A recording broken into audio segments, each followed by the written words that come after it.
Praise lord అండి. అందరూ బాగున్నారు కదా. వాక్యంలోకి వెళ్ళే ముందు చిన్న ప్రార్థన చేసుకుందాం. స్తోత్రం స్తోత్రం సర్వోన్నతుడ శివశక్తిమంతుడ కృపామయుడా, నీకు లెక్కలేని స్తోత్రాలు నాయన ప్రభ. దయగల మా తండ్రి, నీకు లెక్కలేని స్తోత్రాలు నాయన ప్రభ. నేను నీకు స్తోత్రాలు, నీకు వందనాలు నాయన ప్రభ. గడిచిన కాలం అంతే మమ్మల్ని కాచి కాపాడి సజీవ రెక్కలలో ఉంచినందుకు నీకు స్తోత్రాలు నాయన ప్రభ. నిన్నటి ద్వారా ప్రభ మాకు విశ్వాసం కలుగుటకు సహాయం చే ప్రభ. చూచుచున్న వారికి, వినిచున్న వారికి ప్రభ మారు మనసు దయచే ప్రభ. రక్షణ భాగ్యము దయచే ప్రభ. విరిగి నలిగిన హృదయంలో దయచేయమని అడుగుచున్నాం ప్రభ. ప్రతి ఒక్క బిడ్డని ముట్టి స్వస్థపరచమని అడుగుచున్నాను నాయన ప్రభ. బాగు చేయమని అడుగుచున్నాను తండ్రి. వాక్యంలో మీరు ఉండమని అడుగుచున్నాను ప్రభ. నిలబడేది నేను కానీ ప్రభ, మాట్లాడేది మీరు నాయన ప్రభ. మాట్లాడమని అడిగించుచున్నాను నాయన ప్రభ. నా ప్రార్థనను నీ పాసాన్ని చేర్చుకోమని యేసునామములో బ్రతమని వేడుకొనిచున్నాను తండ్రి. ఆమేన్. మొదటి యోహాను 4వ అధ్యాయము 7 నుంచి 10 వచనాలు ఇలాగూ వ్రాయబడి ఉన్నది. ప్రియులారా, మనము ఒకరినొకడు ప్రేమింతుము. ఏలయనగా ప్రేమ దేవుని మూలముగా కలుగుచున్నది. ప్రేమించు ప్రతివాడును దేవుని మూలముగా పుట్టినవాడై దేవుని ఎరుగును. దేవుడు ప్రేమాస్వరూపి. ప్రేమ లేనివాడు దేవునిని ఎరుగడు. ఏమని అంటున్నాడు ఇక్కడ? ప్రియులారా, మనము ఒకరినొకడు ప్రేమింతుము. ఎలాగనగా దేవుని ప్రేమ మనలో ఉన్నది గనుక. దేవుని ప్రేమ మనలో లేకపోతే ఒకరినొకరిని మనము ప్రేమించలేము, సహోదరిని ప్రేమించలేము. నేను ఎప్పుడు చెప్తూ ఉంటాను, సహోదరి ప్రేమ కలిగి ఉండండి, ఐక్యత కలిగి ఉండండి. మనం ప్రేమ లేకపోతే ప్రతిదీని కూడా మనకి తప్పుగానే కనిపిస్తుంది. ప్రేమ అనేకమైన పాపములను కప్పును, అనేకమైన వాటిని కప్పును. ప్రేమ ఉంటే ప్రతిదీ కూడా సాధ్యమవుతుంది. ప్రేమ అనేకమైన ద్వేషములను కప్పును, అనేకమైన దోషములను కూడా మాపును. ప్రేమ ఉన్నదనుకో ప్రతి ఒక్కరును కూడా ఏమి కలిగి ఉంటారంటే సమాధానమును కలిగి ఉంటారు. ప్రేమ లేకపోతే ఎవరు ఏది చేసినా సరే తప్పు కిందనే కనిపిస్తుంది. మనం ముందు ఏమి కలిగి ఉండాలంటే ప్రేమ కలిగి ఉండాలి. ప్రేమ దేవుని మూలంగానే కలిగి ఉన్నది. ప్రేమించే ప్రతి వాడును కూడా దేవుని మూలంగా పుట్టినవాడే. దేవుడు ప్రేమాస్వరూపి. ప్రేమ లేని వాడు దేవుని ఎరుగడని అన్నాడు. ప్రేమ లేని వారు చాలామంది కూడా, నేను చాలామంది భక్తిపరురాలి అని అంటారు, కానీ సహోదరిని ప్రేమించలేరు, తోటివారిని ప్రేమించలేరు. తోటివారిని ప్రేమించలేని వాడు దేవుని కూడా ఎరిగి ఉండడు అని అంటున్నాడు. దేవుని ఎరగాలంటే మనం ఏం చేయాలి? సహోదరి ప్రేమ కలిగి ఉండాలి. దేవుడు ఏమై ఉన్నాడు? ప్రేమాస్వరూపం అయి ఉన్నాడు. ప్రేమ లేనివాడు దేవునిని ఎన్నటికి కూడా ఎరుగడు అని అంటున్నాడు. అంటే మనలో ప్రేమ లేకపోతే మనము దేవునిని ఎరగలేము. మనం దేవుని ఎరగాలంటే ఏమి కలిగి ఉండాలి? ప్రేమ కలిగి ఉండాలి. మనము ఆయన ద్వారా జీవించినట్లు దేవుడు మన అద్వితీయ కుమారుని లోకంలోనికి పంపాను. దీని వలన దేవుడు మన అందించిన ప్రేమ ప్రత్యక్షపరచబడును. దేవుడు ఎవరి కోసం పంపి ఉన్నాడు? దేవుడు ప్రేమ లేకపోతే మనము ఆయన ద్వారాగా జీవించినట్లుగా దేవుడు మనలను తన అద్వితీయ కుమారునికి ఈ లోకంలోనికి పంపి ఉన్నాడు. తన యందు ప్రేమించిన తన ప్రేమను మనకి అందచేయుచున్నాడు. తన కుమారుని ఈ లోకంలోకి పంపి ఆయన ద్వారాగానే తన ప్రేమను మనకి కనుపరిచి ఉన్నాడు. దేవుని ప్రేమ లేకపోతే మనము దేవుని ఎరగలేము, తండ్రిని కూడా చూడలేము. ప్రతి ఒక్కరము కూడా తండ్రిని చూసాము. మనము మన బిడ్డలను ఎంతగానో ప్రేమిస్తున్నాము. మన బిడ్డ అలాగే దేవుడు మనలలో కూడా ప్రేమిస్తున్నాడు. మనం కూడా మన తోటి వారిని కూడా అలాగే ప్రేమ కలిగి ఉండాలి. సహోదరుని ప్రేమ కలిగి ఉండాలి, తల్లిదండ్రుల ప్రేమ కలిగి ఉండాలి, భార్యాభర్తల ప్రేమ కలిగి ఉండాలి, అక్క చెల్లెల ప్రేమ కలిగి ఉండాలి. ప్రతి ఒక్కరూ కూడా ప్రేమ కలిగి ఉండాలి. ప్రేమ లేకపోతే దేవునిని ఎవరిని కూడా చూడలేరు అన్నారు. ప్రేమ తప్పు చేసినా క్షమిస్తుంది, ప్రేమ లేకపోతే తప్పును కూడా క్షమించదు. ఎందుకంటే ఎదుటివారు ఏం చేసినా సరే మనకి తప్పు కిందనే కనిపిస్తుంది. అదే ప్రేమ కలిగి ఉంటే ఎదుటివారు తప్పు చేసినా సరే మనకి ఒప్పుగానే కనిపిస్తుంది. ఇష్టం ఉంటే ఒక మాట మాట్లాడతారు, ఇష్టం లేకపోతే ఒక మాట మాట్లాడతారు అంటారు చూసారా. అది నిజంగానే ప్రేమ ఉంటే మనకి తప్పు కూడా ఒప్పు కిందనే కనిపిస్తుంది. మనం ప్రేమ లేకుండా దేనిని కూడా చూడాలి. తన కుమారుని మన కోసమే ఈ లోకంలోకి పంపించి ఉన్నాడు. మనము దేవుని ప్రేమించితిమని కాదు తన మనలను ప్రేమించి మన పాపములను ప్రాయశ్చితమై చేయుటకు తన కుమారుని ఈ లోకంలోనికి పంపాను. ఇందులో ప్రేమించుచున్నదని అన్నాడు. తన కుమారుని పంపాను, ఇందులో ప్రేమ ఉన్నది అని అన్నాడు. తన కుమారుని పంపించటంలో కూడా ప్రేమ ఉన్నది. మన పాపముల కోసమే ఆయన సిలువలో బలి అయినాడు. మన పాపముల కోసం పశ్చాత్తాపపడి తన కుమారుని ఈ లోకంలోనికి పంపిన. ప్రియులారా, దేవుడు మనలను ఇలాగ ప్రేమింపగా మనం ఒకరినొకడు ప్రేమింప బద్దులమై ఉన్నాను. మనం ఏమి కలిగి ఉన్నామా? నేను నాకు సహోదరి ప్రేమ ఉన్నది అని అంటారు. నిజంగా సహోదరి ప్రేమ ఉన్నదా? సహోదరి ప్రేమ ఉంటే ఎదుటివారిని మనం అనగలుగుమా? అనలేము కదా. మనం నిజంగానే మనము ప్రేమ కలిగి ఉంటున్నామా? ఒక్కసారి ఆలోచించండి. నీ హృదయాన్ని నీవు పరిశీలన చేసుకో. ఎవరో చెప్పక్కర్లేదు, ఎవరో అనక్కర్లేదు, కానీ నీ హృదయాన్ని నీవు పరిశీలన చేసుకో. దేవుని యందు నీవు ఎలా ఉంటున్నావు? దేవుని యందు నీ ప్రేమ ఎలా ఉంటుంది? నీ సహోదరుల ఎడల ఎలా ఉంటుంది? నువ్వు ప్రత్యుత్తాపం కలిగి ఉన్నావా? తగ్గించుకునే మనస్సును కలిగి ఉంటున్నామా? మనము ఎదుటివారిలో తప్పులు వెతకడం కాదు, ముందు మనలో మనము ప్రేమ కలిగి ఉంటే తప్పు కూడా ఒప్పే అవుతుంది.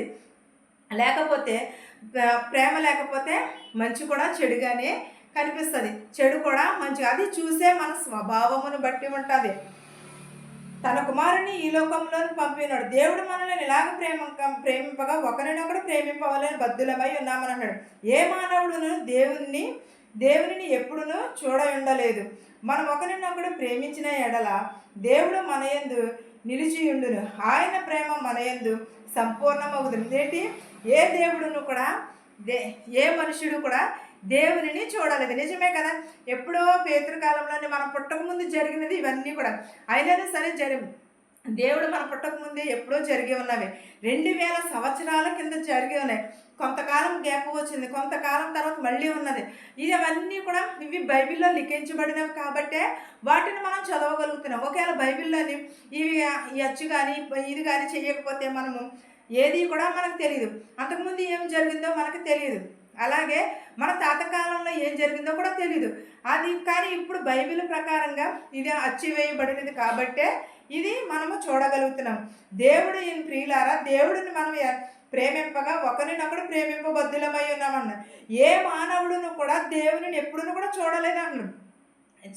ఒకరినొకడు ప్రేమింపబద్దులమై ఉన్నాము, కానీ ఏ మానవుడును కూడా దేవుని చూడలేదు, ఒకరినొకడు కూడా చూడలేదు. ఒకవేళ చూసినాడా మన యందు నిలిచి ఉండునని అన్నాడు. ఆయన ప్రేమ ఆయన యందు సంపూర్ణమగు ఉన్నది. ఎవరి దగ్గర ఉన్నది? దేవుని దగ్గరే ఉన్నది. దేవుని ప్రేమ సంపూర్ణమై ఉన్నదని అన్నాడు. దేవుడు లోకముని ఎంతో ప్రేమించాడు, కాగా తన అద్వితీయ కుమారుని ఈ లోకంలోనికి పంపినాడు. ఇక్కడ కూడా అలాగే అంటాడు. మన పాపముల కోసము మన కోసము కూడా దేవుడు ఈ లోకంలోనికి పంపించి ఉన్నాడు తన కుమారుని. మనము పశ్చాత్తాపమును కలిగి దేవుని మనం ప్రేమిస్తున్నామా? మనం ఎవరినైనా మన శత్రువుని మనం ప్రేమిస్తున్నామా? అందరూ చెప్తున్నారు వాక్యాలు, అందరూ వింటున్నారు, కానీ సహోదరి ప్రేమ కలిగి ఉండమన్నారు. చెప్పేవారే చేస్తున్నారా? ముందు చెప్పేవారు కూడా ఎవరిని కూడా చేయట్లేదు. ముందు చెప్పేవారు చేస్తే ప్రతి ఒక్కరికి కూడా సాధ్యమవుతుంది. ఎప్పుడైతే మనం దేవుని యందు మనము భయమును భక్తిని కలిగి ఉంటామో, సహోదరుని ప్రేమ కలిగి ఉంటామో, అప్పుడు దేవుని రాజ్యంలో మనం ప్రవేశిస్తాము. కానీ అంతేగాని సహోదరి ప్రేమ లేకపోతే మనము ఎవరిని కూడా చూడలేము, దేవుని చూడలేము. మనుషులు ఎప్పుడును కూడా దేవుని చూడలేదని అంటున్నాడు. ప్రేమింపబద్దులై ఉన్నాను అంటున్నాడు. ఆయన సంపూర్ణమగు దీని వలనే మనము ఆయన యందు నిలిచి ఉన్నామని, ఆయన మన యందు ఉన్నాడని తెలుసుకుని చున్నాము. ఎలాగనగా ఆయన మనకు తన ఆత్మలో పాలు దయచేశారు. ఎలాగో మనం దేవుడు ఉన్నాడని నమ్ముచున్నాము, అందులోనే దేవుడు మనకి పాలను ఆత్మలోను పాలను దయచేసి ఉన్నాడు. ఎలాగనగా ఆయన యందు మనము నిలిచి ఉండాలి, మన యందు దేవుడు కూడా నిలిచి ఉంటాడు. అప్పుడు మన సహోదరుని ప్రేమించలేకపోతే ప్రతిదీ కూడా ప్రేమ కలిగే ఉండాలి. ఎప్పుడు మన శత్రువుని ప్రేమించే మనసును కలిగి ఉండాలి. మనం ప్రేమించిన వాళ్ళని కాదు, మనం ప్రేమించిన వాళ్ళని మనము కలిగి ఉండాలి తప్ప. కానీ మనల్ని ప్రేమించిన వారిని ప్రేమించడం కాదు, మనం తిట్టిన వారిని ప్రేమించాలి, మనం కొట్టిన వారిని ప్రేమించాలి. అంతేగాని మనం తిట్టారు కదా అని ద్వేషం పెంచుకోకుండా. ప్రేమ అనేకమైనవి కప్పునని, అనేకమైన దోషములను కప్పునని దేవుడే చెప్పుచున్నాడు. మన సహోదరి ప్రేమ కలిగి ఉండాలని ఈ వాక్యము మనందరికీ తోడై ఉండాలని అడుగుచున్నాను తండ్రి. ఆమేన్. ప్రార్థించుకున్నాం. స్తోత్రం స్తోత్రం సర్వోన్నతుడా సర్వోన్నతుడా నీకు స్తోత్రాలు నాయన ప్రభా. వినిచున్న వారికి చూచుచున్న వారికి ప్రతి ఒక్కరికి మారు మనసు దయచే ప్రభా, విరిగి నలిగిన హృదయం దయచే ప్రభా, రక్షణ భాగ్యం దయచే ప్రభా. నీకు స్తోత్రాలు వందనాలు చెల్లించుకుంటున్నాను నాయన ప్రభా.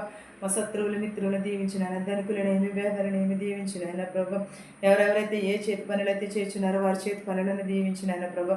ఎవరెవరైతే ఏ వాహనంలో అయితే నడుపుతున్నారో వారి వాహనములను ప్రభా సురక్షితంగా వారి గృహాలకు చేర్చి నాయన ప్రభా. ఉద్యోగం లేని వారికి ఉద్యోగంలో దయచే ప్రభా. నాయన ప్రభా, పిల్లలు లేని వారికి పిల్లలు దయచేయి నాయన ప్రభా. గర్భిణీ స్త్రీలకు సిలువైన కాలం దయచేయి నాయన ప్రభా. నేను ప్రతి ఒక్కరికి మారి మనసు దయచే ప్రభా. ఉద్యోగాలు చేసుకుంటున్న వారికి వెళ్ళుచుండగా వచ్చుచుండగా నీ కాపుదల ఉంచి నాయన ప్రభా. నేను ఒంటరిగా ఉంచిన బిడ్డలను కూడా దీవించి నాయన ప్రభా. ఇతర దేశంలో పని లేక చాలామంది బాధపడుచున్నారు ప్రభా. వారి పని అంతట్లోని తోడునేడుగా ఉండమని అడుగుచున్నాను నాయన ప్రభా. పని చేసుకుంటున్న వారికి కూడా ప్రభు తోడునేడుగా ఉండమని అడుగుచున్నాను ప్రభా. పని లేని వారి పని దయచే ప్రభా. మెడికల్కి వెళుచున్నారు, పీసీసీకి వెళుచున్నారు ప్రభా. వారికి సఫలతను దయచేయమని అడుగుచున్నాను నాయన ప్రభా. ప్రతి ఒక్కరి కుటుంబాలలో శాంతిని సమాధానమును దయచే ప్రభా. ప్రతి ఒక్కరికి మారు మనసు దయచే ప్రభా. అనేకమైన చోట్లనైనా ప్రభా మీటింగ్స్ జరుగుచున్నాము నాయన ప్రభా. మీటింగ్స్ అంతట్లోని సఫలతను దయచేయమని అడుగుచున్నాను నాయన ప్రభా. ప్రతి ఒక్కరికి నాయన ప్రభా మారు మనసు దయచేయమని అడుగుచున్నాను నాయన ప్రభా. విరిగి నలిగిన హృదయంలో దయచేయమని అడుగుచున్నాను ప్రభా. అంగవైకల్యం కలిగిన వారిని, చెవిటి వారిని, భూంగొంగ వారిని ప్రతి ఒక్కరిని దీవించిన ఆయన ప్రభా. అనాథ బిడ్డలను కూడా దీవించిన ఆయన ప్రభా. యవనస్తులు యవన రాళ్ళను కూడా దీవించిన ఆయన ప్రభా. నడు వయసులో ఉన్న వాళ్ళని కూడా దీవించిన ఆయన ప్రభా. వెధవరాల బిడ్డలను కూడా దీవించమని అడుగుచున్నాను ప్రభా. మా దేశాలని, మా సంఘాలని దీవించిన ఆయన ప్రభా. నేను ప్రతి ఒక్క కుటుంబంలో ప్రభా శాంతిని సమాధానమును దయచే ప్రభా. నా కుటుంబమును కూడా జ్ఞాపకం చేసుకోమని అడుగుచున్నాం ప్రభా. నిత్యము నిన్ను స్తుతించే భాగ్యమును దయచేయమని అడుగుచున్నాం ప్రభా. వెళుచున్న వారికి వచ్చుచున్న వారికి ప్రభా వారి గృహాలకు సురక్షితంగా చేర్చమని, నా ప్రార్థనను నీ పాసాన్ని చేర్చుకోమని యేసు నామములో బ్రతిమాలి వేడుకొనుచున్నాను తండ్రి. ఆమేన్.